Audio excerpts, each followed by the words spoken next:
Welcome, this is your life now, a wasteland where we all take a vow. Hi there, my name is Mallory, and I've had multiple sclerosis for 20 years and have utilized a power wheelchair for 13.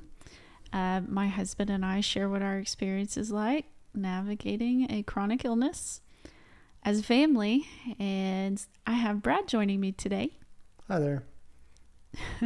So if you're tuning in and actually watching the video, what you are watching is what would you call that? Like the building, the infrastructure. Installation or building of the sit-to-stand device we found off Amazon. Yeah, so what that device is, it's the Vive mobility brand sit-to-stand patient lift. The hope was that we just had a little more comfort, maybe. Yeah. In my transfers and getting me in and out of like my recliner and out of bed, maybe even in your absence. Right. Like having our daughter, like our teenage daughter, being able to manage it. And really in the end, like if you do watch the entire video, I am actually trying to use it in the end. But Brad put it all together and we tested it and quickly decided it wasn't going to work. Yeah. And Brad took it back apart. We should play the video in reverse showing me taking it back apart. So we took it back apart and then back to the UPS store, this giant box. But anyways, you'll see like really why it didn't work. Ultimately, it's a strength thing for me. Right. Lower body strength. Yeah. Well, really, like it was also like a head thing too. Like I sometimes talk about this as it relates to like therapy and like going to the gym and stuff, where I think something, but the signal is just not present.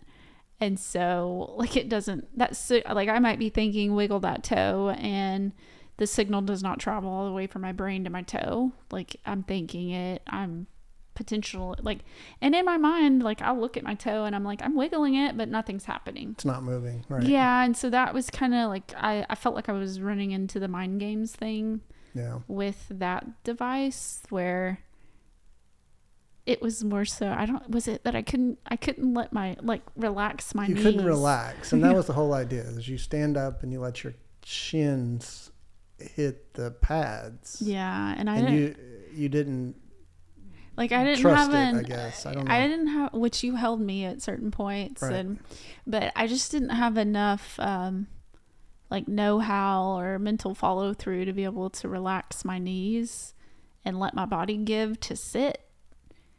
Was I think a lot of the problem. Yeah.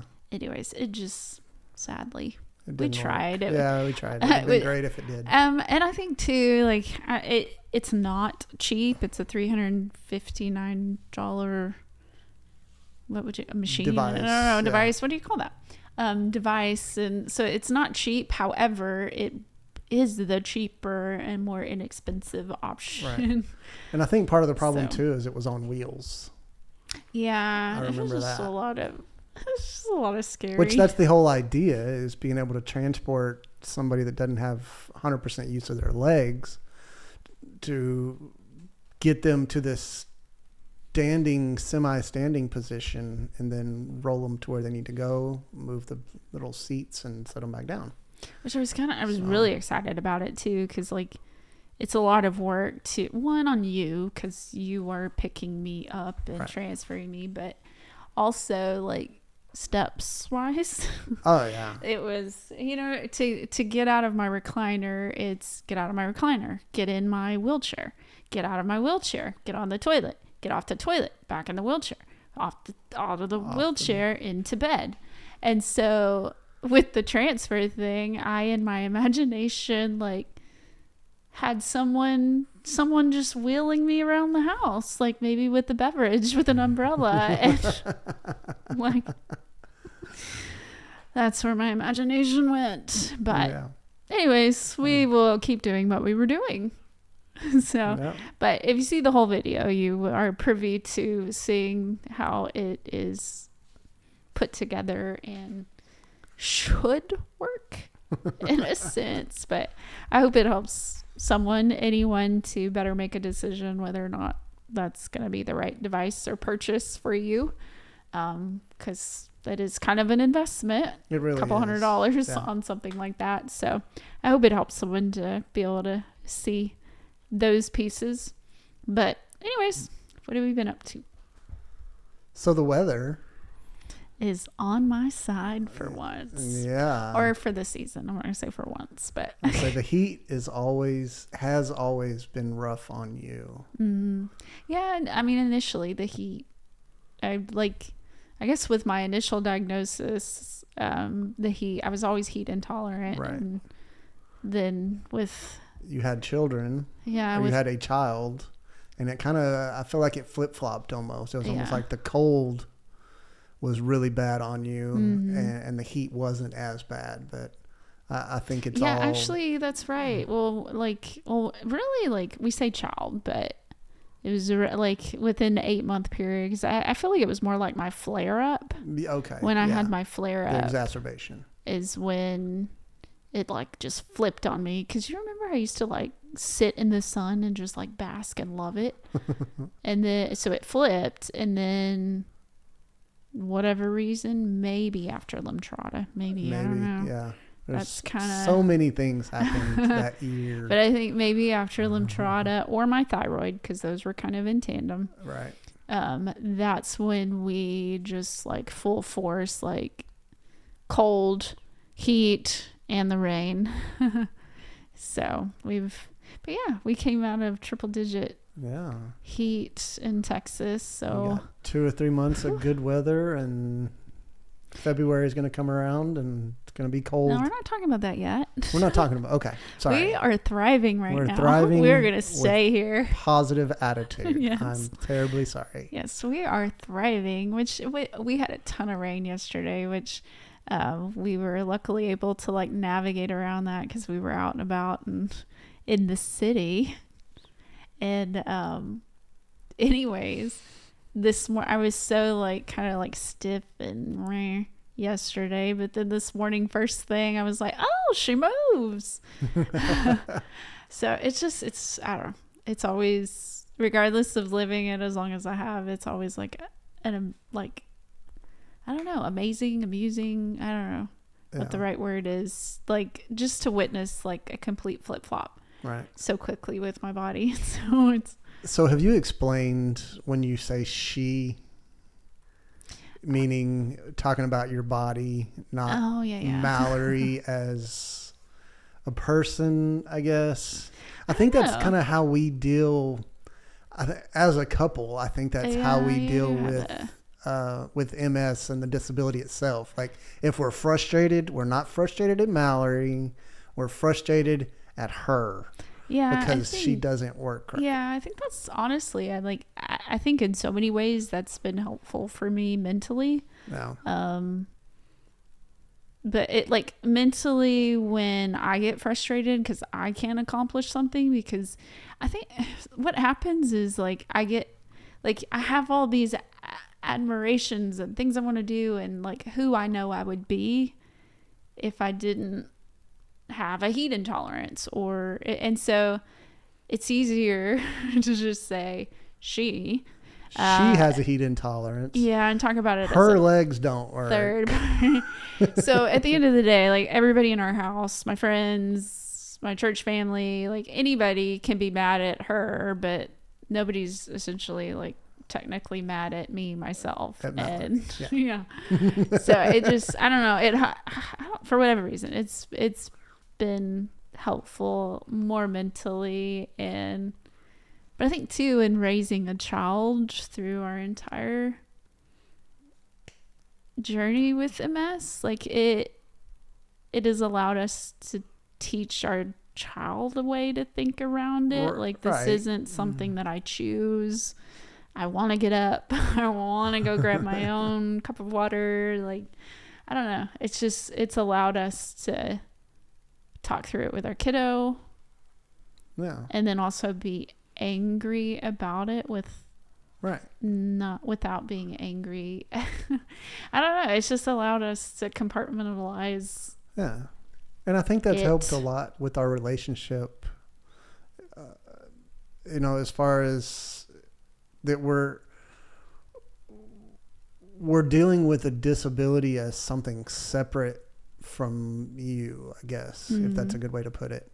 Yeah. Like it's like dealing with a car that's got problems, or in a house that's got AC problems or something, where it's a total different entity than Mallory. Like, I think that's really how I think we've made it through this journey of MS and a disability in itself. Use some really good analogies there. You're definitely my man.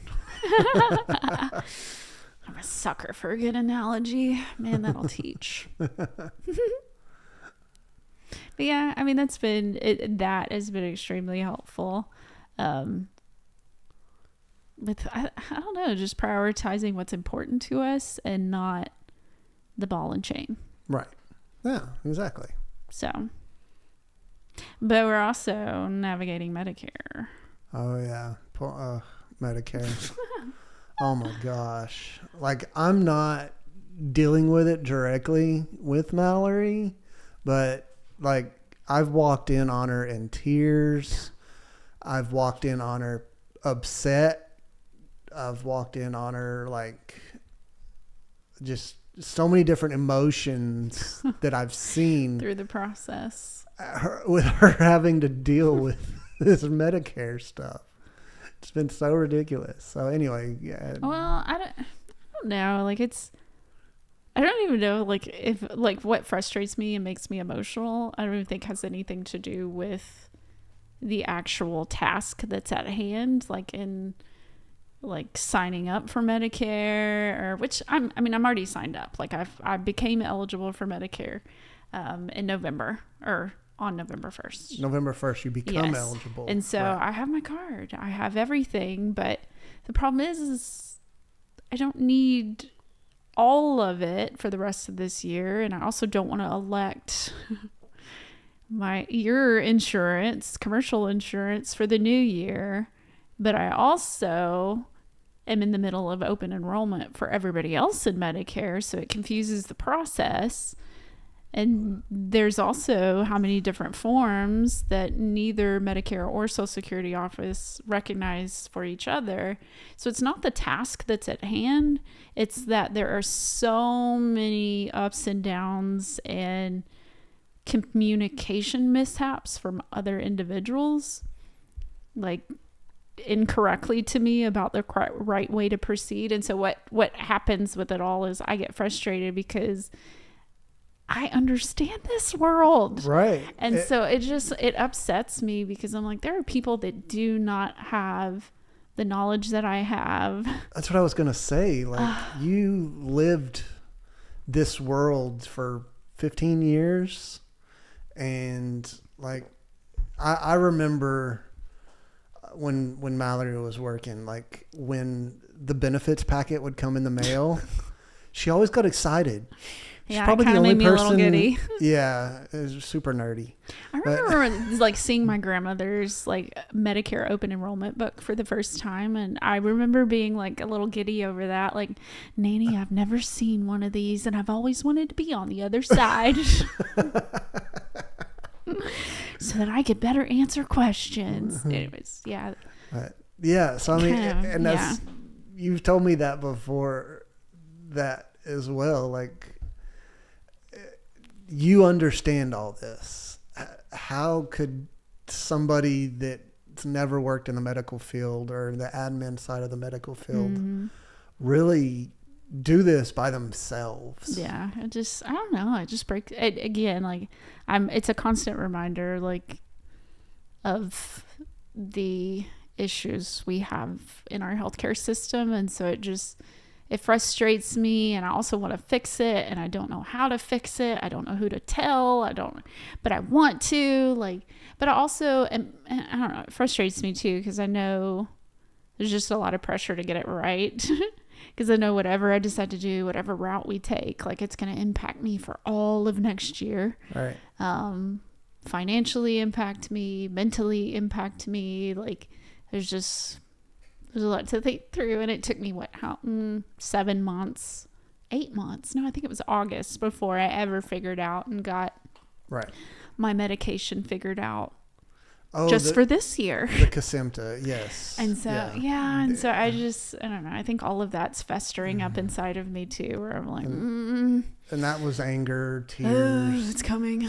It's been this whole year of anger and tears and multiple emotions having to deal with insurance and medication and pharmacies and Medicare. Yeah. Never ending. Yeah. So, with that being said, how are we doing with our mental health?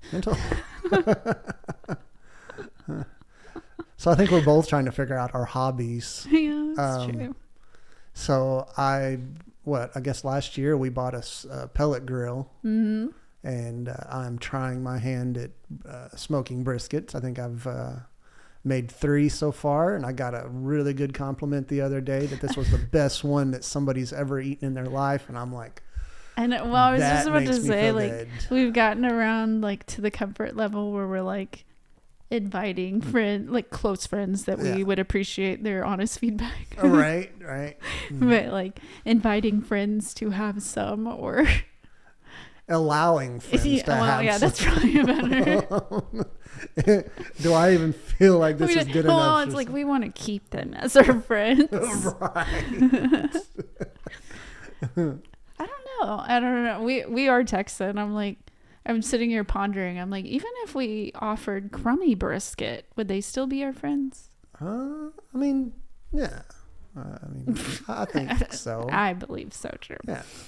They may talk to us a little different, but I don't know. It's all good, though. Is that like a man thing? Like, do you think it happens like when you turn 40 or something? You get interested in brisket? Well, I mean, brisket, but smoking things. I feel like most men should know how to use a grill and smoke some meat. And I don't know. Like I said, I'm 40 and I'm just now learning, so I'm a little behind the curve here. So, but I don't know. Our like, I guess this whole year, we have settled in very comfortably to like our family, our small family of 3, 4 if you count the furry one. The furry one. Yeah. We have settled in comfortably where we are all at home 7 days a week together. Like, you work from home a majority of the time. Our daughter is now homeschooled, and so it is a tremendous luxury for us. In so many ways. There's so many gains from this, but it's also found us like exploring things like smoking brisket and like because we eat at home a lot, and we try to, because financially it doesn't make sense to eat out. But anyways, we're just exploring. And brisket was on sale last weekend, so we bought 2. Look at us adulting. Yeah. Yeah. Who would have thunk? We never talk about sale prices for brisket. I never thought in a million years that I would buy a 16-pound brisket. And know what to do with it. Right. Yeah. So. But I've been your cheerleader and your taste tester all the way. Yeah. All the way. Yeah. I'm here to eat. I don't eat much. Well, you don't eat much. I will definitely give you my honest review. Yeah. But I think this last one was really good, though. But then my other hobby, I've recently picked up the guitar. Yeah. I'm only 2 or 3 weeks in. I've picked it up off and on for several years, but I'm taking it serious now. I'm actually going to classes, and I have a little instructor that's 19 years old. I could be his father, but he's super cool and super helpful. So, but what kind of hobbies do you have? I don't know. What kind of hobbies do I have? I mean, you enjoy reading? Yeah. You read a lot. I really have. I've always loved to read. It just ultimately, like, my career and education wife, mother, like all of those things. I didn't like, I got away from the things I learned to like I learned to enjoy and get myself into. And so anyway, so I do read a lot. I've picked that up again. Well, you're trying to find some books that you're interested in, I guess, because I mean, that was, I don't know how many times I've heard it, is all the books I have are self-help books. Yeah, well, and yeah, I went on that whole journey of like, I'm gonna read some fiction books. Right. Because you had what was the Disney one you had? Which one's like? It was a Disney customer service book. Oh yeah, what if Disney ran my hospital? Yeah. Yeah, that was the kind of stuff I read. Yeah. Which now, so anyways, I tried to get into fiction. That like I just was not feeling it. Could never do it. And then I'd get back into self-help, and I'm like, this isn't the kind of help. It was like trying to find what I want that to be. And then I had a friend introduce me to a historical genre, and I was reading about the presidents and absolutely loved it. So anyways, I've gotten into history. Yeah, history. Yeah. Just because, there's only so much that media shares with you, and so somebody else can do the research and actually read through manuscripts and letters and whatever else there is out there and put it in a book form for me. That's been pretty cool. So I've discovered So can you give us a fun fact about one of the presidents? No, off the top of my head. What about the one that had a parrot or a bird? I can't remember any of which. Oh, which president had what? But that's one of the interesting, the first parts that was rather interesting to me, and our early presidents, like wild bird. I can't remember which president had a mockingbird. Yeah.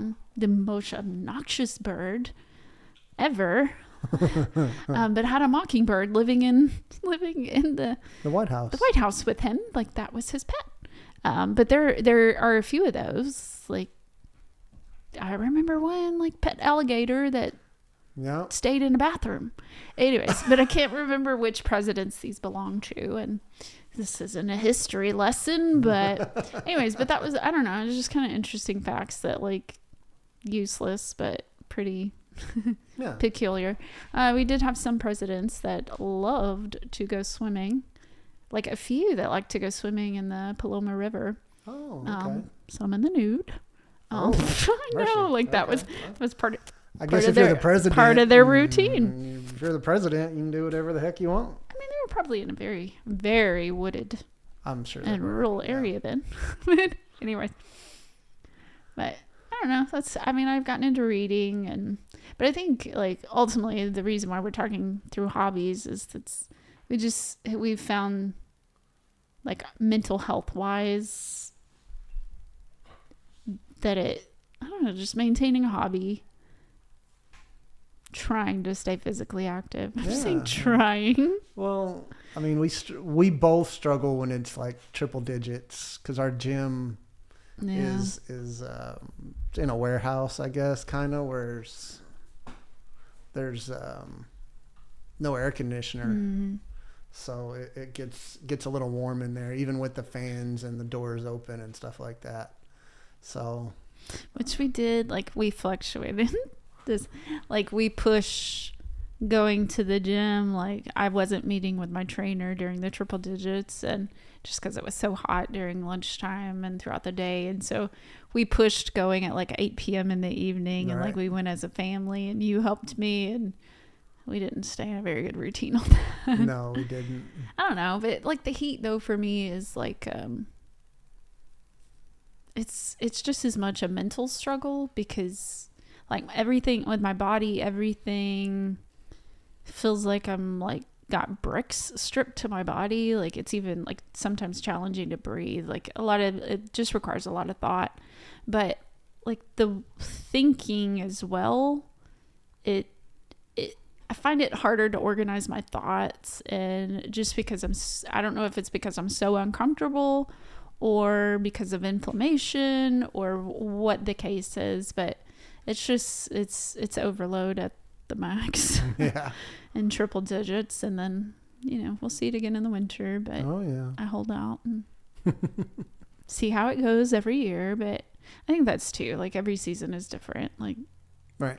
It's part of the mental struggle. I know we've talked about that in the last couple of weeks or month or so. Like, it's not just what's happening in the current. It's like I'm constantly thinking about, well, I just did that like a month ago. Like, I've done this before. Why can I not do it today? Right.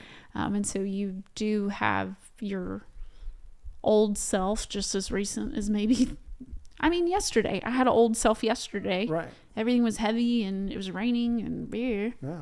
But the rain's cleared out and you're doing pretty good today. So I'm like, you can feel your hands. New girl. Like, she's different. She's happy. She's happy. Oh yeah. Yeah. Yesterday she wasn't happy. Yeah. And keep in mind, Mallory always has a smile on her face. So it's not Mallory. She just wasn't happy. Yeah. But if you are interested maybe in a transfer device or assistive device, like we are open books. So please feel free to reach out to us. We've got an email address as well as other messaging options. So or if it's something you've never seen before and it's reasonably priced, we might even give it a try for you and make a video about it. So hey, look at you. But no, in all reality, like, I wanted to record that. I wanted to share that because these are all the things we have needed. Like, we've needed to see these things. We've needed somebody to be candid with us about the pros and cons, or, it's just stuff we've needed as. Yeah. Nobody tells you how to do a disability. So it's. In fact, we just unboxed cats. Oh yeah, we did. We and unknowing how to freaking use them. Yeah. Well, we're going on a trip next month, and what are these cats called? Foley cats? Yeah, these are Foley catheters. Yeah, so they're travel catheters. I had no idea there was such a thing or how they work. I wouldn't even call them travel catheters because, there's so many different uses for them, but that's how we're going to use them. Right. Like, people that are bedridden or can't go to the bathroom regularly. But we just, I've talked about it before, where it's such a struggle for us to travel, more so getting to point A to point B.